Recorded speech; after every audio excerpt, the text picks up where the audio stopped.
We all have a story, and at times we feel we're walking it out alone. Let's pause and think.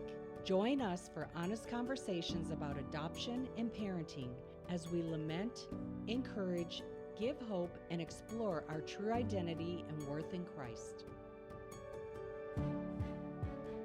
Hello, my name is Jackie Darby, and welcome to another episode of Pause and Think. Today we have a guest all the way from Frederick, Maryland. I'm sitting here in Guatemala, Central America, in my house, but I would like to welcome Irene Kim. Hi, Jackie. So good to be here. So good to have you. Thank you so much for your time, Irene. And Irene, we met this year, at the beginning of this year, at FIILD in Lancaster, Pennsylvania. It's a conference, a gathering for foster and adoptive moms. But you approached me. And first of all, I would just like to give you some time to introduce yourself and tell a little bit about yourself. Yeah, of course. I am currently working as a licensed mental health therapist, and that is kind of like the main job that I do right now. Prior to that, I was working as a birth doula for like the last decade or so, just supporting new moms and families who are kind of, going through that transition of having babies. So career wise, that's kind of what I've been doing. Outside of that, I am a mom of three beautiful kids, age 14, 12, and 10.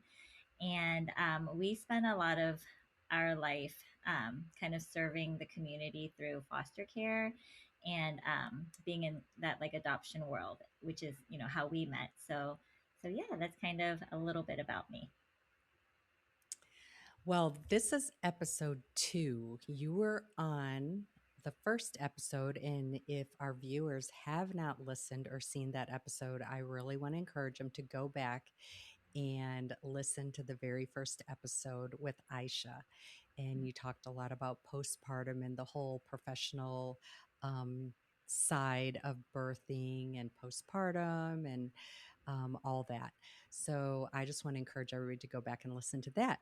But today we're going to shift gears and talk from a whole different angle. And I met you, like I said, at the FIILD conference, and you came up to me and greeted me. And one of the things that kind of brought us together is because we are both Asians, we're Koreans, Hmm. and you complimented my hair because Yeah. my friends also said, "Oh, there's somebody who looks like your twin." Uh-huh. And so our haircuts kind of brought us together. But I felt like that was wonderful, Mm. but a little unusual because personally, in the United States, when I'm in the United States, and I'm usually around other fellow Koreans, and I never know if they were, if they're Koreans who came over or if they're just there visiting. It's a little awkward for us, but I would just like for you to explain, like, um, from your perspective, you approaching me, just your perspective about it. Yeah. It's funny that you kind of mentioned like how that's normally awkward for you. I remember you mentioned that. I was like, "Oh, really?" And then I thought about it and I was like, I guess that makes sense because I feel like with a lot of Koreans culturally, there is kind of like this high value on like saving face.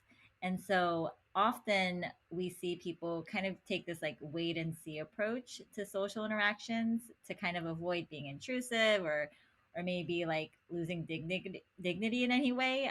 So, they're quieter and they don't just kind of approach people they don't know. And also for like the immigrant generation, I think there's kind of like this survivalist focus. So just keep your head down, stay within your own known circle where it's safe.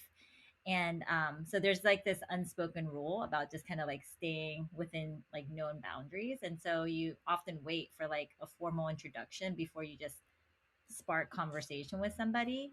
Um, But like you said, for me, like I'm Korean American, so a little bit different. I was born in the States, and a lot of my friends I would say are kind of on the quieter side too. But me as a person, like just as Irene, I really love people, and I really love like getting to know people. And it was fun with you because, like you said, I mean, we were in Lancaster, Pennsylvania, and there were thousands of people at that conference, right? And not many Asians. Like a handful at most. Like I'm trying to think, did I see any other Asians besides you? Um, but Maybe one or two. maybe, right? And and so I spotted you right away. But not only that, the friend that I was with also said to me, "Look, someone has your hair," and I was like, "Oh my gosh!" And she's like Asian too, and so like right away I was like, intrigued by you. You caught my eye, and then we happened to be at the drink station together. So then I was like, "Hi, my name's Irene," um, and honestly, also I think being in a conference like that, where we all know why we're there, right? We're there for this like common thread that we have in our life. So right away, I already knew that our stories in some way connected, and I was just curious to kind of like get to know you and see who you were. I already felt connected to you in so many ways. Well, first of all, thank you for coming up and saying hi to me. And that was really special to me. Oh. I had a lot of special moments at that conference, but um, that was like the icing on the cake for me Mm, because you were literally one of the first women who clearly you were Korean or, Japanese, one of the Asian cultures. And it was not awkward. Like, mm, I loved that you approached me and that we could immediately just start having a conversation. But because I wasn't raised in Korea, it is awkward for me mm, because I look Korean and I should know the Korean culture, but because of my story, I know nothing about it. And mm, so sometimes um, it is very awkward for me personally because mm, I'm not sure how to approach them or if I should speak English. Or I've had a lot of Koreans greet me I say a lot. That's probably an exaggeration. When they are brave enough to greet me, mhm, they'll greet me in their native tongue, and mm. it's awkward for me because now Yeah. it's like I don't know if I should say hello, hola, I'm sorry, I don't speak Korean. And so it immediately is a little awkward, even for the person on the other side. So Mm, it was helpful for you just to explain that even in the culture, our culture, maybe we should just put our head down and be more private about it. So mm, that helps me to understand because I don't have an understanding of our culture. And for you to even explain it is very helpful for me as a Korean who was mm, adopted and mhm. raised by an American family, a North American family. And so that part of my culture um, is not a part of me. Yeah. And so for me, being raised in an American culture, it creates a very awkward scenario at times when I am around other Asian women. And so I really, really appreciate the fact that you were not afraid to come up and just say hi, and you were speaking to me in English. So Yeah. that part of it was not there, that awkwardness. So thank you so much. But we were at that conference, Irene, and it represents foster moms and adoptive moms. And I know that you are not neither. You're not a foster mom and you're not an adoptive mom. So tell tell the viewers, explain a little more about why you were there and your connection with that side of foster and the adoption world. Yeah. So I initially heard about the FIILD conference for the first time this year through my friend because I had written a book called How Eunhye Found Her Light Again. And I was in my church small group and I was kind of sharing about it. And this other woman in the group who had adopted, she was a white woman, she had adopted a boy from Korea. And I remember I was sharing this book, and she was like, "Have you ever heard of the FIILD conference?" And she was like, "That book would be perfect for that conference." And so she's the one who told me about it. And she felt that way because the book that I wrote, it's a picture book, and it's kind of like this very gentle but symbolic journey through trauma. And it's through the story of this little girl, Unha. It's how Unha found her light again, who carries like a little candle, and it's her journey of like losing that light through a storm, which is symbolic of trauma, and then how she kind of grieved and went through the trauma part of it, and eventually kind of found her light again, but in a very gentle, symbolic way, so that readers who are going through trauma can kind of see themselves in that book in a very non-pushy way. So, anyways, obviously we know that with the foster care world and adoption, as redemptive and beautiful as it is, there is a lot of trauma involved with it, right? And so um, she felt like that book would be really good for the conference, and so that's how I ended up there. But also, I think it was really cool to hear about it because I never heard about it before, and we used to be a foster home. So, like about 10 years ago, our family felt very called to foster care. We just kept seeing like everything about like orphans, books, flyers. We'd be at the doctor's office and reading a book about a walrus who adopted a seal, and like just like different things just kept coming to us. And we just really felt like we were being called to step into that. And so we became a foster home for about 8 years, and we had over 20 kids kind of come and go through that time. We even almost adopted one of the kids who was our very first foster kid, and he stayed with us about 8 years. He was like the first and the last. Like he stayed for the whole span, even as other kids came and went. And his story was very up and down. And like I said, there was a point where we were given legal guardianship and almost adopted him, but his biological family, who we had stayed in contact with the whole time and built a relationship with them too, um, they, the mom, she really kind of turned her life around and got to a place where she was stable and good, and they wanted to be reunified.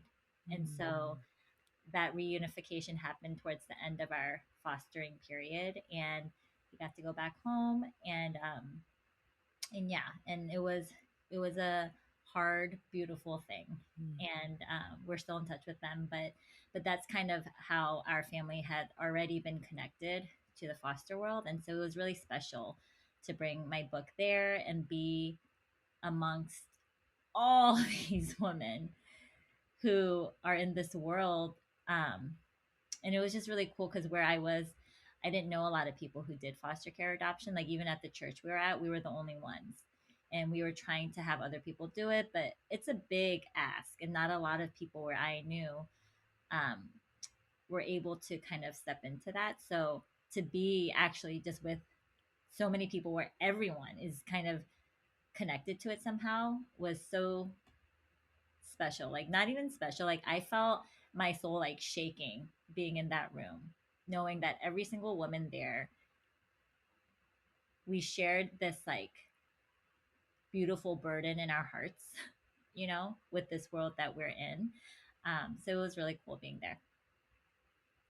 Yes, and I want to apologize. I said you didn't have experience, but clearly you were a foster mom, and your heart beats for foster and adoption.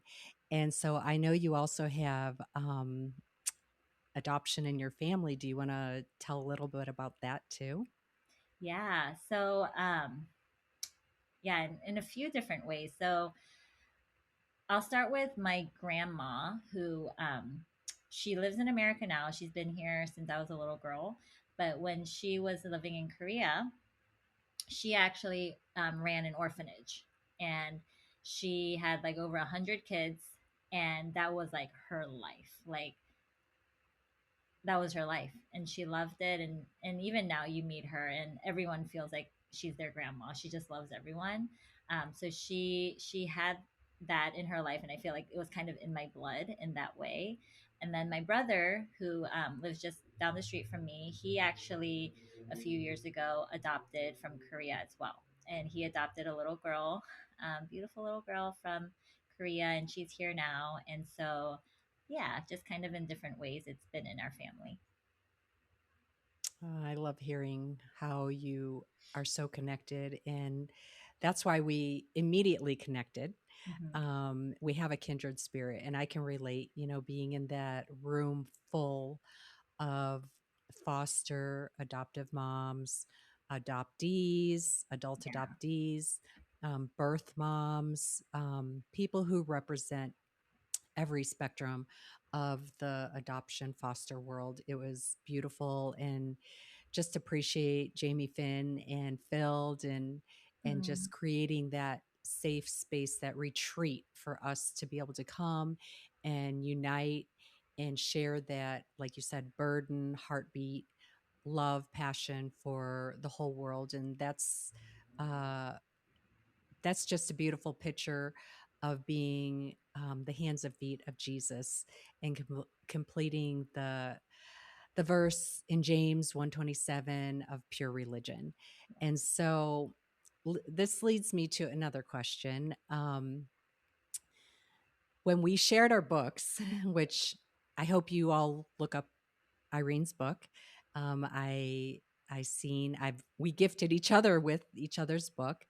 I love your book, and you talked about, you just previously talked about the trauma, and I appreciate that because, you know, from the parents' perspective, it is so beautiful. And for those of us who have worked through our emotional things that we've walked through, many times we're afraid to talk about maybe the trauma because we don't want to hurt our parents.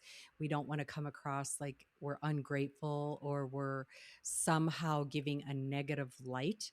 But like we've learned and talked about, you can have, beautiful and broken all in the same sentence. Mm-hmm. But there is a traumatic break in the relationship that you describe in the very first episode about, cutting that cord, and then that separation, that physical and emotional separation from our Mm-hmm. birth mom. And I don't know if you just want to kind of touch on that again to explain that, but I loved how you explained that in your first episode. And because of that, it creates, like an embarrassment or all these Mm-hmm. emotions that we, the adoptive child, has. And then going into the new family home, like your mom who created that, or your grandmother who had that orphanage, I did not know that. And then how your brothers adopted a Korean, probably in his family, his daughter doesn't feel that difference. She doesn't, nobody probably even notices that she's adopted.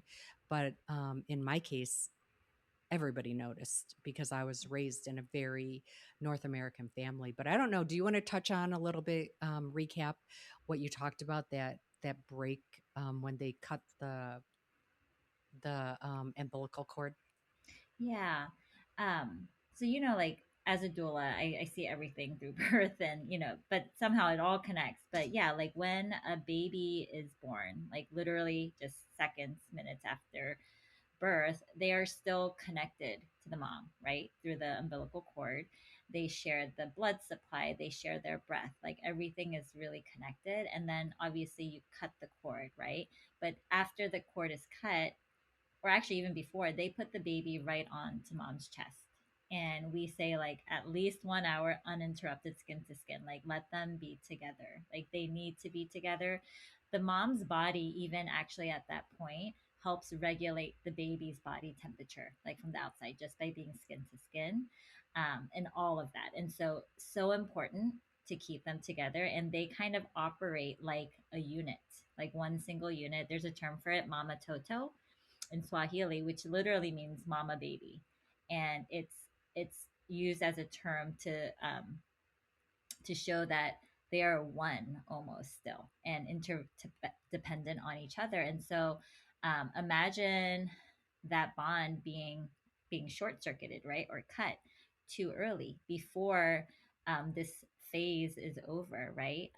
We see then at that point this very real cut, and it forms almost like as a wound, and we call it like a primal wound when this circuit is cut and now what was meant to be together is separated, and it's felt on such an emotional mental level as well. Like your nervous system feels this separation, the baby feels it, the mom feels it.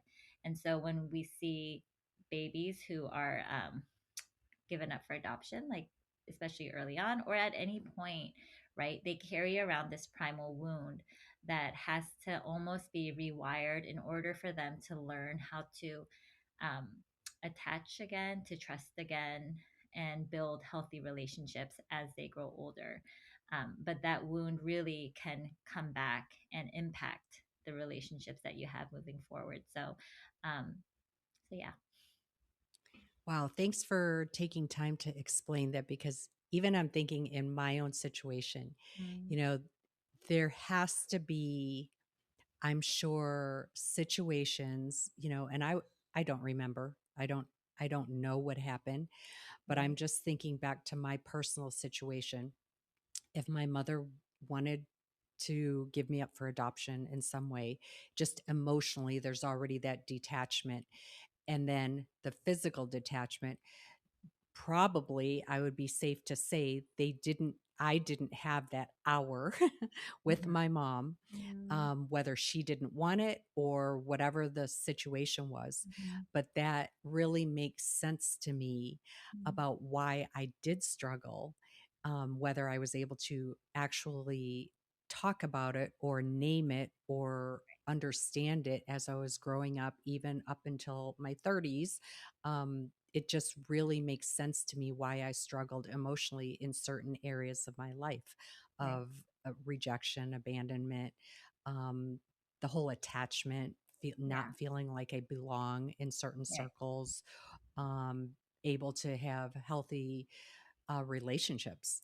Yeah. And so this really makes sense to me. And I really value this conversation, even understanding more about myself as an Mhm. adoptee, an adult adoptee.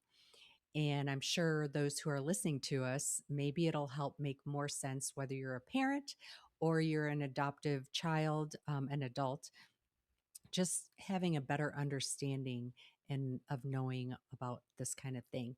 And I remember when we were at the conference and you seen our book Yeah. called Whose Am I? Mhm. And the fact that it was bilingual in Spanish and English. And you made the comment to me that, wow, this book should be translated even in Korean, Mhm. because we talked about, there were so many of us, so many abandoned babies that during that time post Korean War that Yeah. went to the United States, went to different countries to be adopted.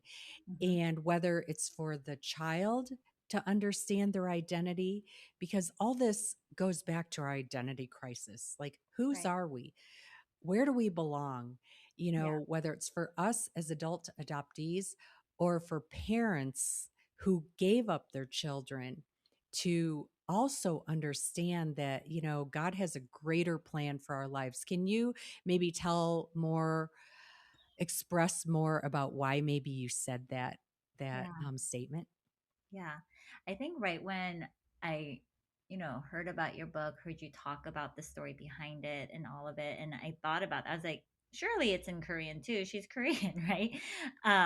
But right away I was like, this would be so good for those Korean parents who had to for whatever reason give up their kids, right?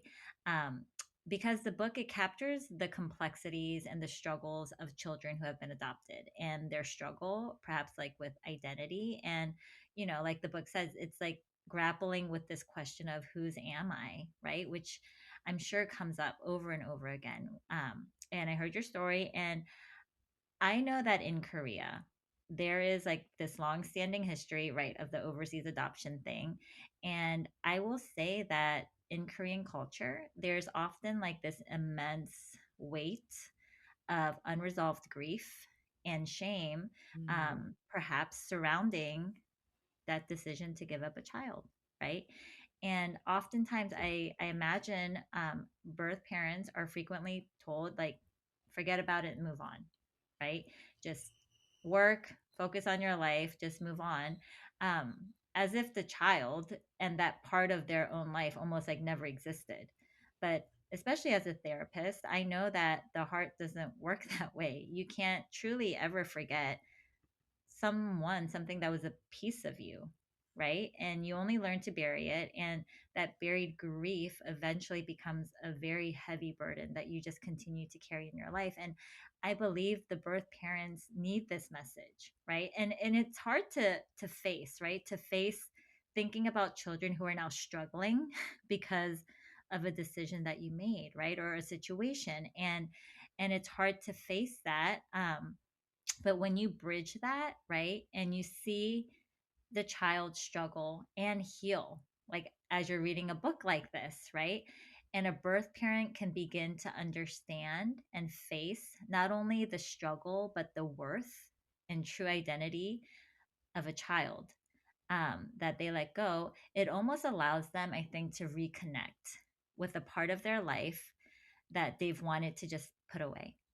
It gives them almost like permission to face this.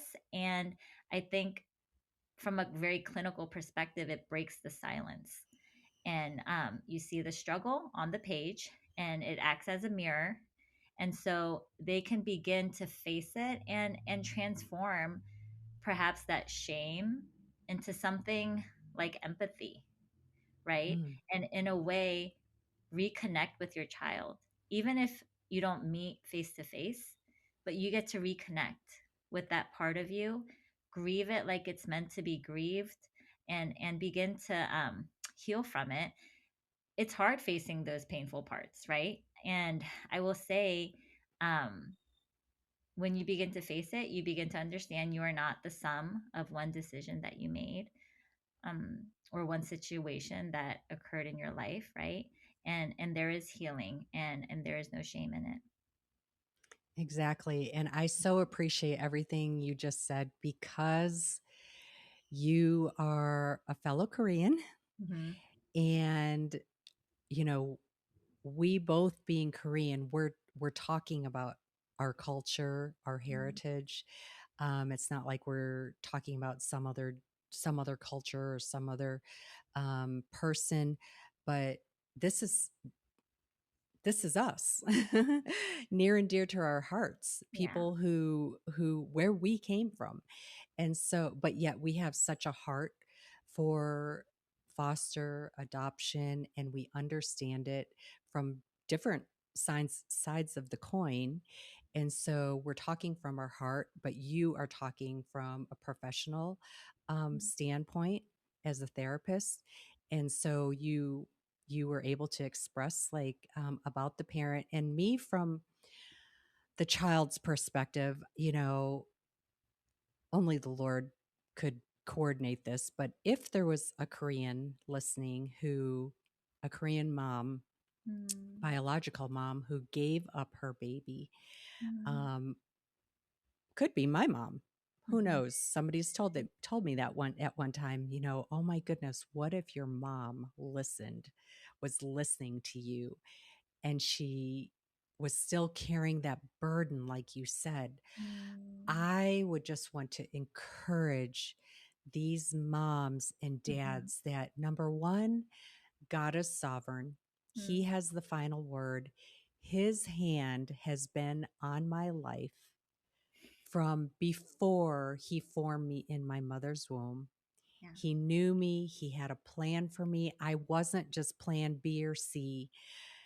Despite the trauma, despite the separation that I went through, I was able to walk through this healing process.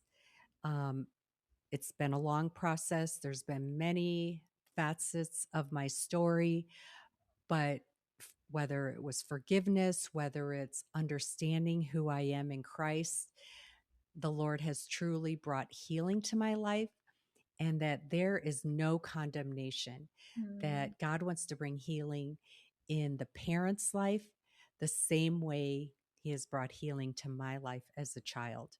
Yeah. And so I want to encourage any parent, to run to any type of counseling like Irene, who can help you through this this process, because God wants us to be free. He Yeah. wants us to be able to work through these things and experience His healing. And so, Irene, I would love for you to be able to um, tell tell the information Mhm. about your practice, because I know I needed counseling. I sought out counseling, and it's nothing to be embarrassed about. I thank God for people like you who God has given the wisdom and the life experience to walk alongside of people like me, or parents, or moms, Yeah. who've walked through, whether they're biological parents or children, who've walked through this process. So please give any information you want to, website, your practice, where you're located, everything you can give. Yeah. So I practice in Maryland. I'm based out of Frederick, Maryland, and my jurisdiction is within the state of Maryland. So you have to, even if you don't live in Maryland, you have to be in Maryland when you're getting your therapy to work with me. If you're not in Maryland, find your local therapist, right? For sure, and get the help you need. My website is kindledlife.com. And so that's my practice, Kindled Life, actually kindledlifetherapy.com. And so you can find me there. On that website is like my information about like doula stuff and therapy stuff and things like that. And I really, just like you said, encourage people to begin their healing journey. I think so many people suffer in silence. And I think people believe silence is kind of their protection, right? It feels Mm, safer to keep things quiet because it's scary to think about the implications of what people will think, how this will impact your life, how much it will hurt just to dig up these things, right? Especially something like trauma, which any parent who's had to give up their child experience trauma. Any child who was separated experiences trauma. And trauma, I feel like, is this, sometimes it feels like this big black hole inside of you that will like swallow you up if you let it out. It just feels big and scary and really painful. And so it does take a lot of courage to get help, because you are going to be pretty much putting yourself in a very vulnerable place to mhm, face those things, right? But it's the first and best thing you can do. Um, Unresolved grief, unresolved resentment, anger, it doesn't just disappear. It just goes underground where it eats away at us, right? And so to be able to speak its name, it almost disarms the power that it holds on you, right? You're bringing things to light, and you don't do that just anywhere, right? Because some people don't have um, the tools or the mindset to receive that, or even to know what to say. And for that reason, it can be more hurtful when you bring those things up if it's not in the right place, right? And so finding that safe place, especially if you need something where it's like therapy, where it's like a trained licensed person who knows how to walk with you through those really difficult things, I think is hugely important. And just like you said, so important for not only child but for the mom, for the dad. um, you know Going back to what I was saying about when we're doing foster care, right? That one kid who stayed with us for 8 years, and we walked with him those 8 years. Oh my goodness. Countless therapy sessions. Every day I'm getting a call from his school. I'm going to his school almost every day. We're just walking through it with him, right? But I know that on the mom side, we had a relationship with the mom as well. And so I'd be on the phone with her all the time and see the struggle that she's mm, going through, her ups and downs, her fight to get back on her feet, and then not being able to, and then having to have given up her not just one kid but four kids, and her fight to kind of get back, and how hard that was for her. I mean, there was a period she hated me, right? Because mm.